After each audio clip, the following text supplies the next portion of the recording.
Oke, kita doakan semoga teman-temannya yang hari ini tidak hadir mudah-mudahan cepat diberikan kesembuhan oleh Allah Subhanahu wa taala. Amin. Amin.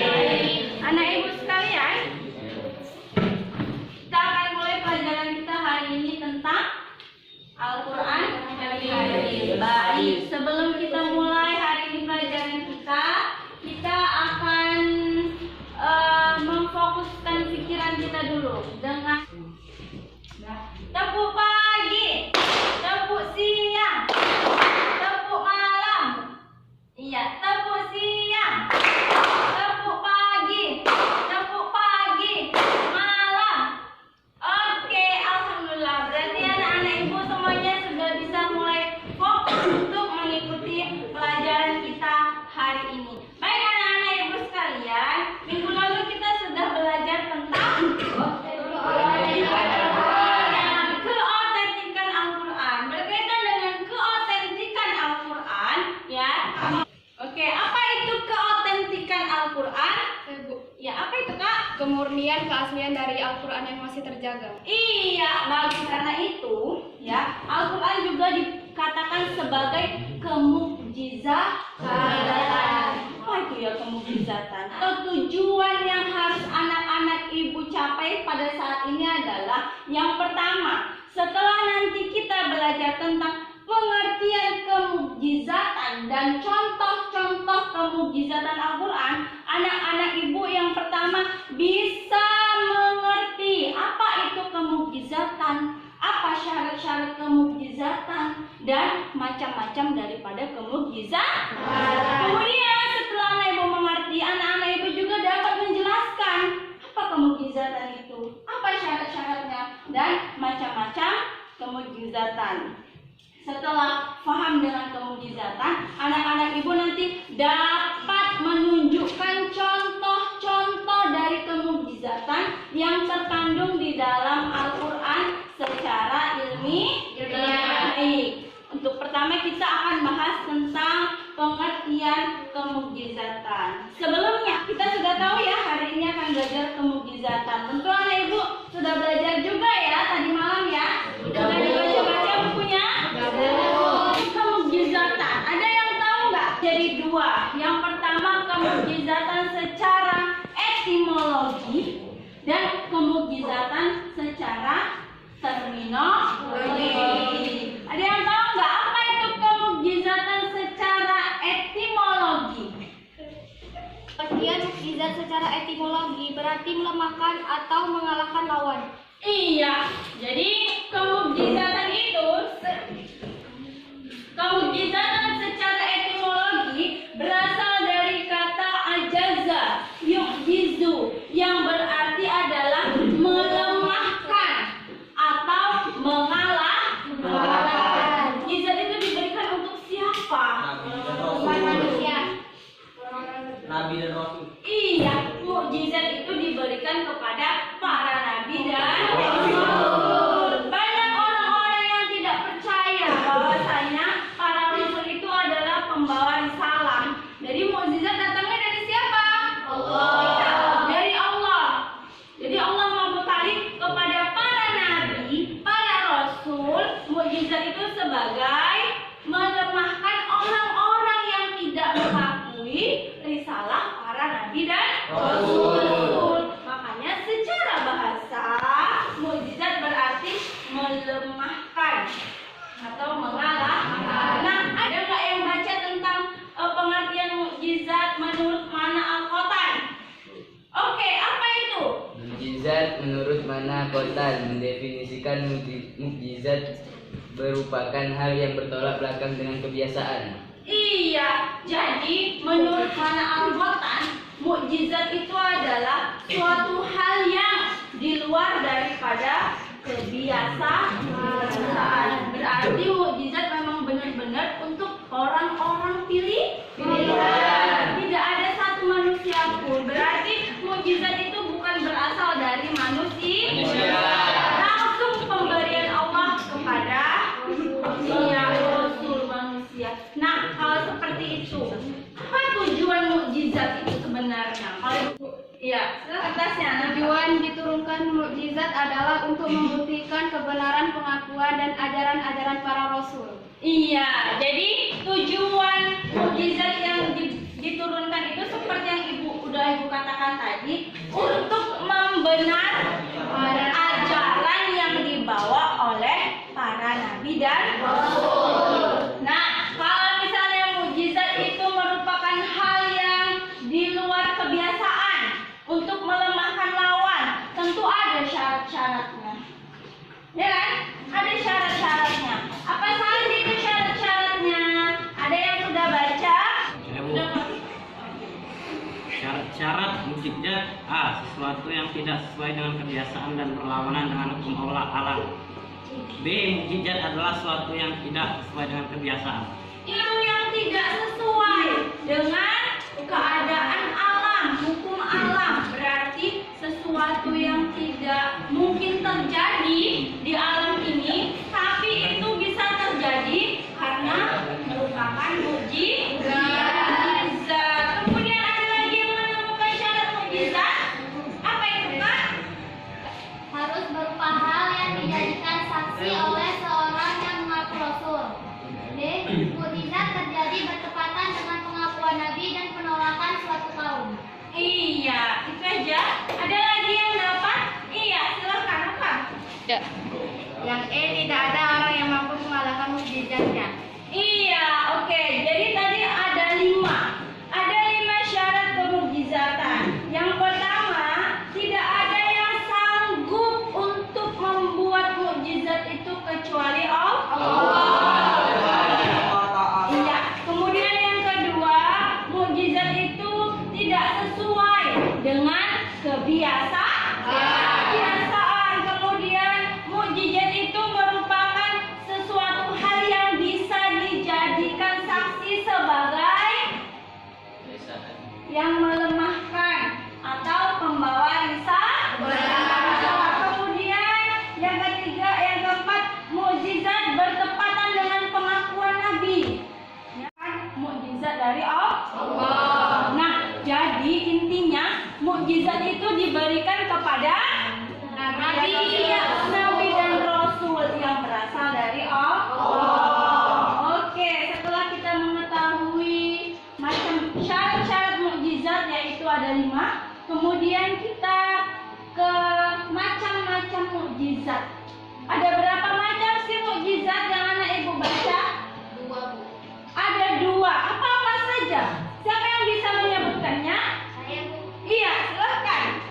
Yang pertama, mukjizat isi atau kasat mata, yaitu dapat ditangkap panca indera. Yang kedua, maknawi, yaitu tidak dapat dicapai panca indera. Iya, benar sekali. Jadi mukjizat itu ada 2 macam.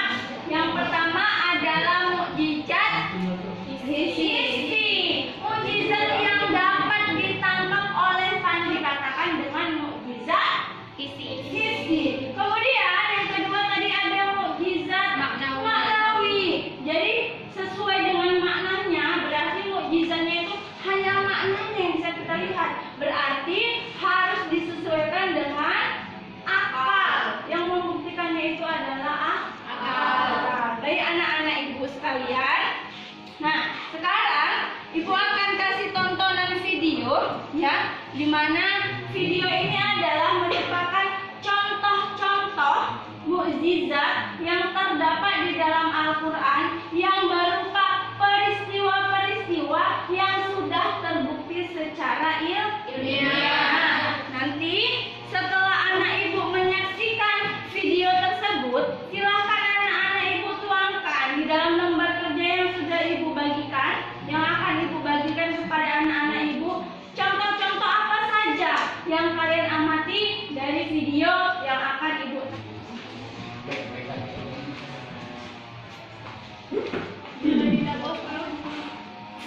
dan sejarah yang ditemukan dalam Al-Quran dan tidak diketahui oleh kebanyakan orang. Apa saja? Berikut ini ulasannya.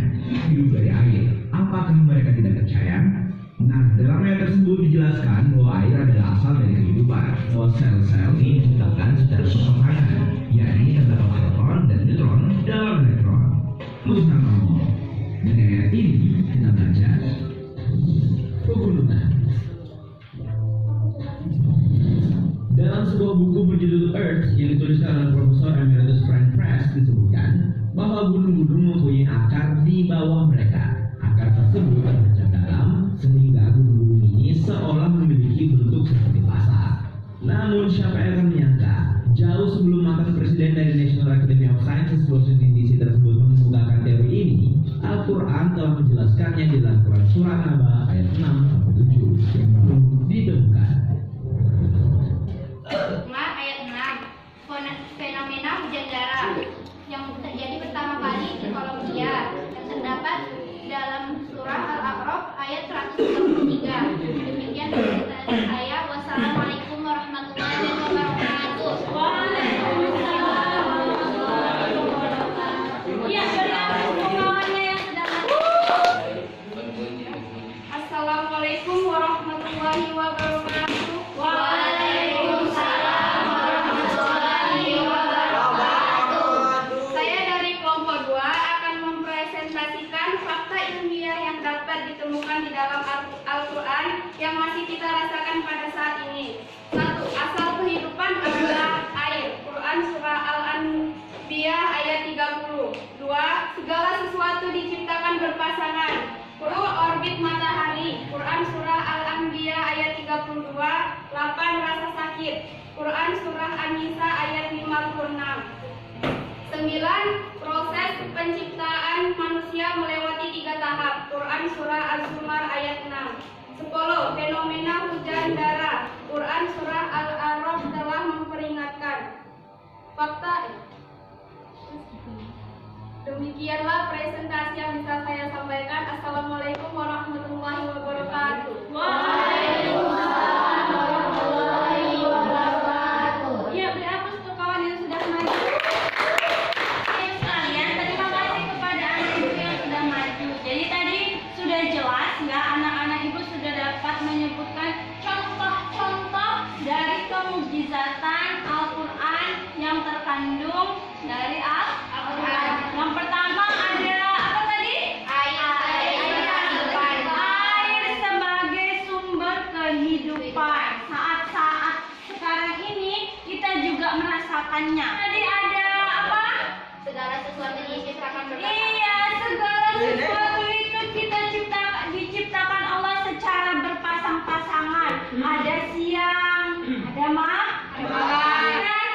Adanya proses terjadinya manusia. Sebelum manusia ada, Al-Quran sudah menciptakannya dulu. Al-Quran sudah menuliskannya. Yang saat ini, sampai saat ini masih terjadi yang namanya proses penciptaan manusia melalui 3 tahap. Iya, ibu sekalian, karena sudah selesai ya materi kita hari ini. Tadi ada tentang pengertian. Iya, ada pengertian mukjizat, yaitu mukjizat artinya melemahkan, untuk mengalahkan lawan. Ada tadi menurut mana al-khoto apa? Di luar daripada iya, di luar daripada adat kebiasaan. Kemudian ada syarat-syarat mukjizat. Mukjizat itu dari mana? Dari Allah. Kemudian itu mukjizat diberikan kepada untuk membuktikan kenabiannya atau kerasulannya. Kemudian mukjizat itu tidak bisa dibantahkan oleh manusia ataupun jin. Ya kan? Kemudian ada macam-macam. Ada berapa macam mukjizat? Ada 2. Yang pertama adalah mukjizat hisi. Apa itu mukjizat hisi? Yang dapat dilihat Iya, mukjizat maknawi. Apa mukjizat maknawi? yang tidak bisa Iya, yang tidak bisa dicapai oleh panca indera. Jadi yang mencapainya adalah akal, ya, dimaknai oleh akal kita. Baik, ibu sekalian, itu ya cukup pelajaran kita hari ini. Ada beberapa pertanyaan kuis sebagai nilai tambahan kalian. Jadi nanti anak ibu yang bisa jawab silakan acungkan tangannya. Ya, hal yang bertolak belakang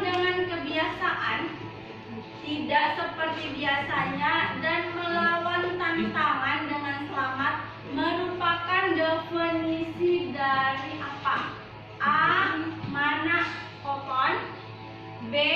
Etimologi. C. Terminologi. Ya, silakan Ella. Abu, mana kawan? Iya, jadi mana apa? Oh, tolong ya, tepuk tangannya. Kemudian yang kedua, dengarkan baik-baik ya.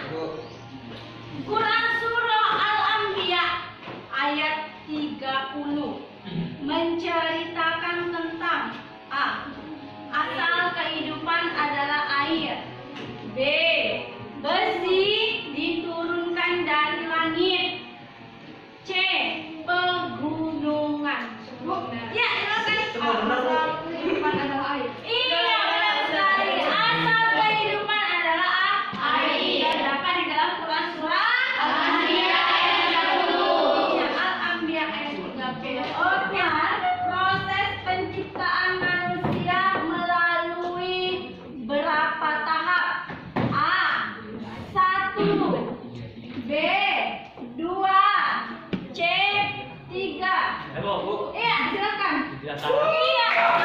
Yang kita hadiri telah usai akan kita padakan. Namun sebelum itu, Ibu ingatkan kembali untuk minggu depan kita akan membahas tentang aspek-aspek kemukjizatan.